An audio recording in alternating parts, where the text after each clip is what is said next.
اللہ اللہ اللہ اللہ اللہ اللہ یا اللہ۔ عزیزان گرامی، توحید کی 4 قسمیں ہیں، اور آپ کوشش کریں کہ سب سے بلند ترین توحید کے درجے پر پہنچیں، کہ اللہ پاک نے اپنے عزت و جلال کی قسم کھائی ہے کہ اہل توحید پر میں کبھی عذاب نازل نہیں کروں گا۔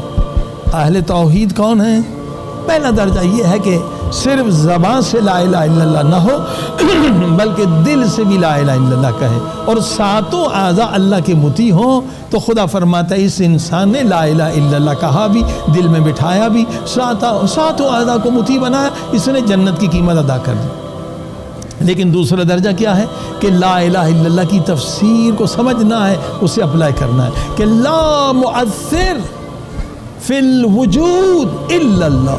لا الہ الا اللہ کی حقیقی تفسیر یہ ہے کہ دنیا میں مؤثر صرف خدا ہے، یعنی نفع دینے والا صرف خدا ہے، جہاں سے بھی نفع مل رہا ہے وہ سبب ہے، مسبب الاسباب خدا ہے، اور نقصان سے بچانے والا بھی صرف اور صرف خدا ہے۔ یہ توحید دوسرے درجے کی اگر آ جائے تو کبھی اسلامی حکومتوں میں کوئی ظالم، کوئی شرابی، کوئی زانی، کوئی بدکردار، کوئی امریکہ کا پٹھو حکومت نہیں کر سکتا، مگر ہم کیونکہ اللہ کے سوا دوسروں سے ڈرتے ہیں، پولیس سے ڈرتے ہیں، فوج سے ڈرتے ہیں، حکومت سے ڈرتے ہیں، لہٰذا یہ توحید جب تک دوسرے درجے کی نہیں ہے تو فاسق و فاجر ہم پر حکومت کر رہے ہیں، جبکہ قرآن لا الہ الا اللہ کی تفسیر یہ کہہ رہا ہے لیس ضارہم، پوری دنیا بھی مل کر آپ کو نقصان پہنچانا چاہے تو آپ کو نہیں پہنچا سکتے جب تک خدا نہ چاہے۔ یہ توحید اگر آ جائے تو پھر انقلابات آ جائیں گے، جیسے ایران میں انقلاب آیا۔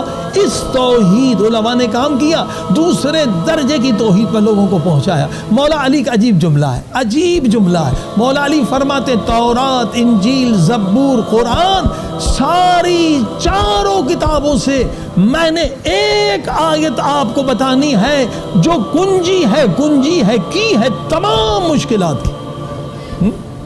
کیا زبردست مولا علی جو خود ناطق قرآن، کہتے تورات، انجیل، زبور، اللہ کی 4 کتابیں، قرآن سے ایک آیت، وہ کیا ہے؟ من یتوکل اللہ فہو حسبہ، جو اللہ کی ذات پہ توکل کرے بس خدا اس کا نگہبان ہے، خدا اس کا محافظ ہے، خدا اس کے لیے کافی ہے۔ اب دیکھیں یہی توکل جب نہیں ہے تو دشمن ہمیں گمراہ کرتا ہے، کیونکہ اللہ کی ذات پہ بھروسہ نہیں۔